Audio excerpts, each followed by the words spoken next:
Today I wanted to talk about something more serious, something I feel like most people will struggle with at one point in their life, and that is sexual temptation, lust, all the above.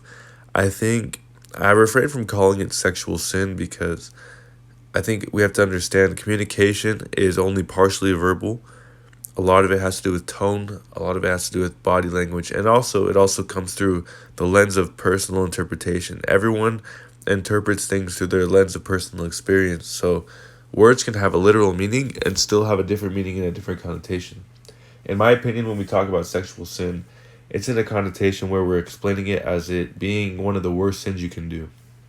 I think that that connotation has come from a long history of misuse of the word, I guess, or the a misunderstanding of the concept. So, I want to talk about for myself everything I've learned about sexual sin, how to overcome it, and I guess when I use sexual sin again, it's like I'm only using it to be a common term so we can all understand what I'm saying. In my opinion, I think the classification of sins is a stupid practice because according to the gospel, we know that only perfection is sufficient for us to get into heaven. So, if we're talking about sin, or let's talk about a test, a pass fail. The only way you pass this test is by not getting any answers wrong. So, if we're talking about making a distinction and classification of sin, of course, in our mortal minds, we can come up with some sins that are worse than others. But if we're being honest, every single sin is going to fail that test for us. We're not going to make it to heaven by any of our sins. So to say that one sin is worse than the other is literally it's blasphemy. It's something that's um, irresponsible. It's something that doesn't make sense at all.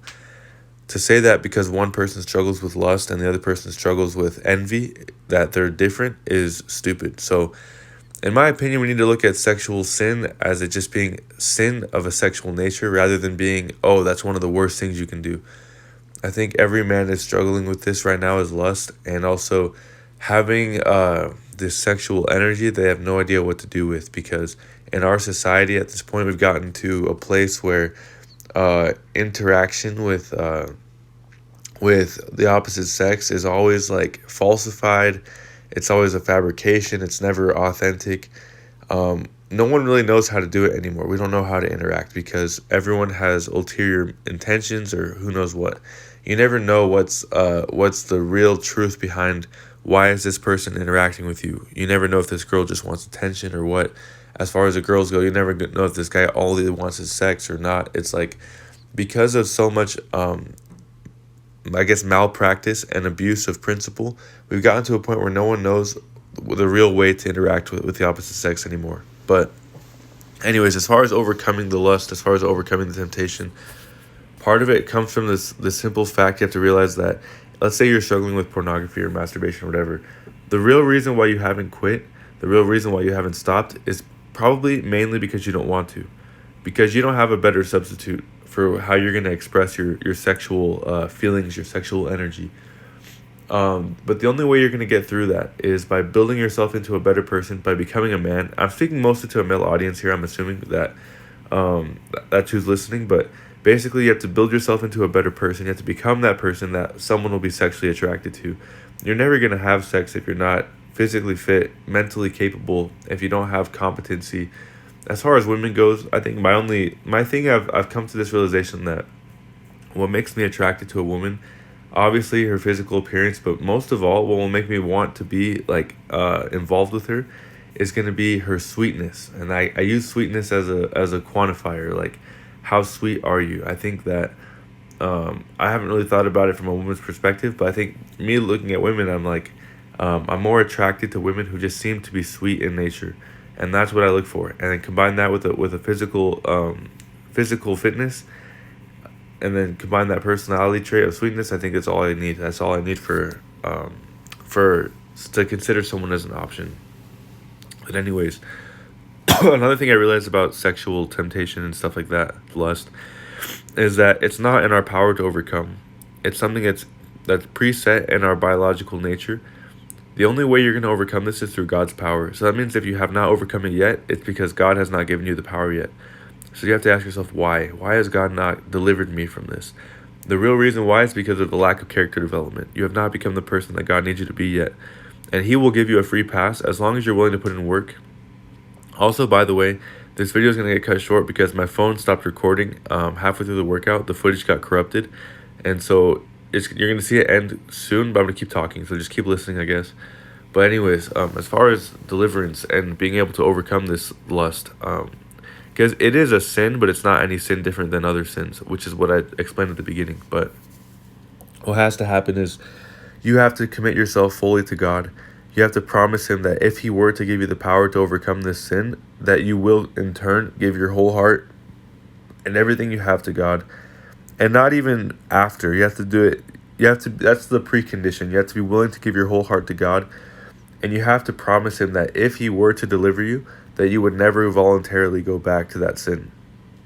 And I know that's a hard thing to say because ultimately, like, some, if not most of us, will fall back into that sin. And there's always forgiveness, but really, you have to, that's the goal. You have to make that commitment. You can't go into it thinking like, oh, well, I'm definitely at some point going to fall back into it. That's not the mentality you have to have. You have to have the mentality that if it's God's power, if He will allow you to possess any portion of His power that will help you overcome this lust, then you will choose to not go back. That's what you have to promise to God. And then you just have to be patient and wait on His timing. I feel like for myself in different points in time, I was learning this principle. God has given me experiences where He has literally allowed me to be free from lust for a period of time just to show me that it's possible. And in this state of mind where I'm free from that lust, I realized this, I never had anything else to turn to because I never in my mind thought that I would actually be free from it. So in these, like, let's say, I think it was like for a week one time, I just like literally had this moment of this experience where everything was transformed, my mind state and everything. And I no longer felt the temptation to use pornography or to masturbate or to be lustful. And when that happened, I just turned into like me not knowing what to do because I had nothing else. And then after a week or so, I eventually just chose to go. I gave into it. I went back to it because I literally had nothing else. So another part of it is that you have to be thinking in your mind, once I'm free from this, it's almost like you're serving a prison sentence and you're going to be free at some point. You're going to be out. You have to think, once I'm out, what do I need to have in place in my life? What kind of habits do I need to have developed? What kind of things do I need to be doing so that once I'm free, I don't have to think about anymore what I'm going to do. I just know. For example, like is there, like, right now I'm studying a little bit of Stoicism. These principles from like ancient philosophers about how to remain in control, how to control your faculties, how to control your decision makings, your thought process, all these things. I'm studying like more than I've done in the past. I'm reading more than I've done in the past, understanding that, like, even though right now, like, let's say for you, whoever's listening, you might not be free now, but when you are free, you will need something to do to occupy your time, or else eventually you're just going to go back to it.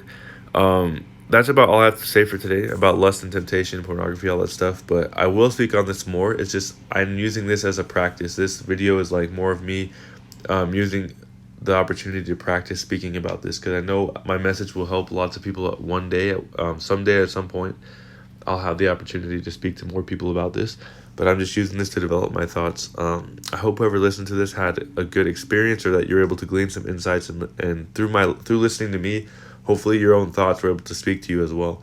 I think ultimately everyone has the answer within themselves because God has given us the knowledge already. But He's just waiting for the perfect time to unlock it. And what I mean by He's given us the knowledge already is, I guess I should backtrack. I believe in a pre-existence. I believe where we lived with God spiritually, we didn't have bodies yet. I believe He taught us everything that He knows, or that everything that at least that we needed to know. And then He put us into our bodies, and we no longer have a memory of those things that we learned. But in this life, through personal experiences, we kind of start to remember things in a way where when we learn something, we're not just learning it, we're actually remembering it from when we were taught this before this life. That's what I believe. But anyway, so pray to God that He'll unlock your ability to recognize these principles, to learn these truths, or to remember them, and hopefully you can use these in your fight against lust and temptation. Yeah, that's all I got to say for today. See you guys in another video.